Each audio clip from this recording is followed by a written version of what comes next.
വിശുദ്ധ മത്തായി എഴുതിയ സുവിശേഷം അധ്യായം 8 വാക്യങ്ങൾ 1 മുതൽ 4 വരെ. കുഷ്ഠരോഗി സുഖപ്പെടുന്നു. യേശു മലയിൽ നിന്ന് ഇറങ്ങി വന്നപ്പോൾ വലിയ ജനക്കൂട്ടം അവനെ അനുഗമിച്ചു. അപ്പോൾ ഒരു കുഷ്ഠരോഗി അടുത്തു വന്ന് താണു വണങ്ങി പറഞ്ഞു, കർത്താവേ, അങ്ങേക്ക് മനസ്സുണ്ടെങ്കിൽ എന്നെ ശുദ്ധനാക്കാൻ കഴിയും. യേശു കൈനീട്ടി അവനെ സ്പർശിച്ചുകൊണ്ട് അരുൾ ചെയ്തു, എനിക്ക് മനസ്സുണ്ട്, നിനക്ക് ശുദ്ധി വരട്ടെ. തൽക്ഷണം കുഷ്ഠം മാറി അവനെ ശുദ്ധി വന്നു. യേശു അവനോട് പറഞ്ഞു, നീ ഇത് ആരോടും പറയരുത്.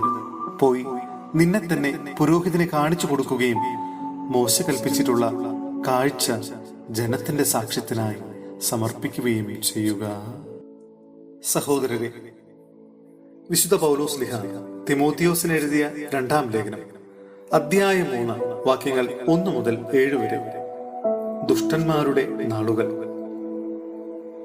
ഒരു കാര്യം മനസ്സിലാക്കിക്കൊള്ളുക, അവസാന നാളുകളിൽ ക്ലേശപൂർണമായ സമയങ്ങൾ വരും.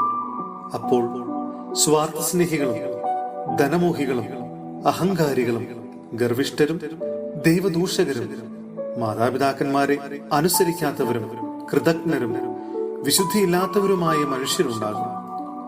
അവർ മനുഷ്യത്വമില്ലാത്തവരും ഒന്നിനും വഴങ്ങാത്തവരും അപവാദം പറയുന്നവരും ആത്മനിയന്ത്രണമില്ലാത്തവരും ക്രൂരന്മാരും നന്മയെ വെറുക്കുന്നവരും വഞ്ചകരും എടുത്തുചാട്ടക്കാരും അഹന്തയുള്ളവരും ദൈവത്തെ സ്നേഹിക്കുന്നതിനു പകരം സുഖഭോഗങ്ങളിൽ ആസക്തിയുള്ളവരുമായിരിക്കും.